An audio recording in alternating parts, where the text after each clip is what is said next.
Coach Frost, what's popping, bro? Okay, yo, today, honestly, a interesting day. A bit more of an unexpected day, like you mentioned already a bit in the interview, but a debut of a brand new roster. Talk me Yep. through your perspective on it, bro. How do you think it went? Uh, like I said, I actually think I kind of got out drafted today. I was really Hmm. surprised by the Pearl pickup, especially since on Ascent they don't really Odin spam anyway, so they shouldn't be affected by it at all. But luckily for me, I had the same idea, so I did it to them in return, and so it was kind of free. And then Hmm. on Haven, I pretty much expected that to be third map no matter what happened. Slower start than I am used to seeing on our attack, especially with Primmie. Hmm. But our defense was pretty good. I thought Cruz made some pretty good adjustments. I was pretty happy with his adjustments. Um, I think overall it was okay. I think it was nice that this team, especially as opposed to some of my previous teams, were very honest about how nervous they were because this team is really young, bro. Like crazy young, outside of Cruz, obviously. Yeah, yeah, But they're so young, and I still think even with Cruz, the average, I think we're like 22 or 23, even with Cruz. dude. So Of course. yeah, so I expect this to continue to be a problem, but in my opinion, Hmm? I think somewhere around season 2, we don't even have to worry about that anymore because I think the way they level up, it's Hmm. faster than any team I've ever been on. Which is crazy, right? Because Yeah, so crazy. because while I was looking into it too, going back and listening to a lot of you and Baby Bay talk about a bit of the roster as things got into it, right? I remember one Hmm. thing you specifically said: the only thing stopping y'all from being the best team in Pacific is stage nerves, right? Yeah, for That sure, is it. for Yeah. sure. Yeah, and you could see it because Hmm. Killua was nervous and he had an ace. Like the map that he was the most nervous, he had an ace. He balled out of control. Thigh had moments. Primmie, I don't even think played well this Hmm. series, if we're gonna be honest. Damn. Okay. Not to his standards, obviously. Fair enough. Jit, same thing, not to his standards. So I think for you to be able to beat a good team and not play well or feel as if you played well, I think that's a sign of a good team. Hmm. Okay, okay, bars. All right, I like that. All right, so now, and on another sense, on the team stuff though is I believe you actually mentioned it in the post game, right, where you guys are talking about the Yoru ISO and also getting a bolster to actually come in and help y'all out with that, bro. Talk to me about that Yeah. process of bringing in like this like secret low key analyst from EU to come help y'all out, bro. That's actually crazy. Right. Nah, so I've been wanting to run that comp. We have run variations of that comp since last year. Also, Like people don't realize that like I've been using a variation of Yoru or ISO since like last year kickoff, right? Because mm-hmm. I ran Neon Yoru, then I ran ISO to beat RQ. Um, somewhere in season, I don't know if it was season 1 or season 2, probably season 1. Right. Season 1, by the way, right? Mm-hmm. So I think that pair was really strong. Then you see everyone use it, right? You even see T1 copy Fanatics comp in order to play it Yep. for kickoff and obviously mainly in Thailand, and it helped them get W's, right? Mm-hmm. So I've been trying to do that for a long time, but the roles of my last team didn't fit. And even though I have people that can play those characters, Yeah. I didn't have the complementary characters. So it's kind of like I always had to move like, Governor to Sova or like, so it was always just kind of weird and jank. And it was still weird and jank with this team because Killa was not really known for playing Yoru, but we convinced them to do it. And then I think Cruz had the idea of like, man, I'm gonna hit up Jake because it's their comp. Like I'm pretty sure he can simplify it in a way that can make it easier for everybody since everyone's copying their comp, right? Yeah. Because the truth is it's their comp. And he did us a favor and he installed it, and it was a great install, by the way. It was very detailed, and Cruz is very smart, so he can absorb it, and he like kind of knew what the deal was. Mm-hmm. And especially on our defense, if you notice, our defense was really strong, which historically isn't our strength. Mm-hmm. But a lot of that had to do with, I think, with the level of detail and preparation that went into it Mm-hmm. from Jake's perspective and him just helping Cruz like dissect the comp. Mm-hmm. And he was gracious enough to like help and be nice. And so yeah, I mean, it was obviously cool that somebody would take their time out to do it. And they've known each other for a long time, Yeah. and Yeah. Yeah. they've been very close. But we made it a point to thank him publicly for it because yeah, I mean, he did us a solid, and we ended up using the map and the comp, and we ran it the way that he taught us how to do it. So yeah, he should get credit for it because he really helped Cruz out. And I think Cruz, that was the best game. Like, even though we won 13-2 on Fracture, Mm-hmm. Haven was the best game he called. And you can Hmm. tell that what he learned, he applied in real time, Yeah. and it was nice. It was nice. Yeah. Because I found Haven went a bit more back and forth than what I personally expected. Yeah, for sure, for sure. Our attack was trash, but we just made some mistakes. It is what it is, Yeah, fair Unlucky. enough.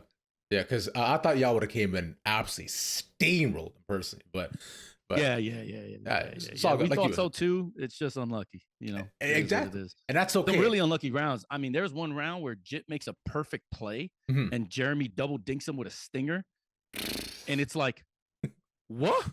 It was like one of Yeah. those where and it breaks the round, right? So they had some moments in there too. So they deserve a lot of credit because I think they played pretty decently. Yeah, it's like the finesse run up against Cloud9 where I think it was Vic got like a 3K through a box or something like that, and I'm like, you're like, yeah, bro, that's just. I mean, I guess that's fucking Valorant. And those are killers, bro. Killers. They're on a soft buy too, and it was just yeah, you cannot Luckily, do shit. know. Yeah, it's okay. Y'all won. It's all good. So you know what? We obviously take those. It's okay. It's okay. On a lighter note, though, is look, man, because I've been educated about this not too long ago from a homie of mine. And from what I've been looking into, you are a FGC old head, bro. You've been here. Yeah. You've been here for a hot minute as as an FGC fan myself and someone who grew up in the arcades playing Tekken, losing game after game, bro. Talk to me a bit about that, because I'm personally a fan. I got a video of me playing Daigo on stage at a Red Bull, by the way. That's so sick. 2016. Yeah, I can send it to you sometime. Please. Shout out to Mena. Shout out to Shine, who just hit me up the other day. He was in my watch party. Oh shit. During Thailand, yeah. Shout out to Zaffarino. Mm-hmm. Like all my homies, Christitarian, all my guys.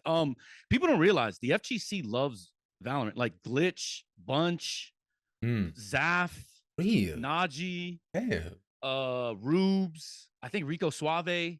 Oh shit.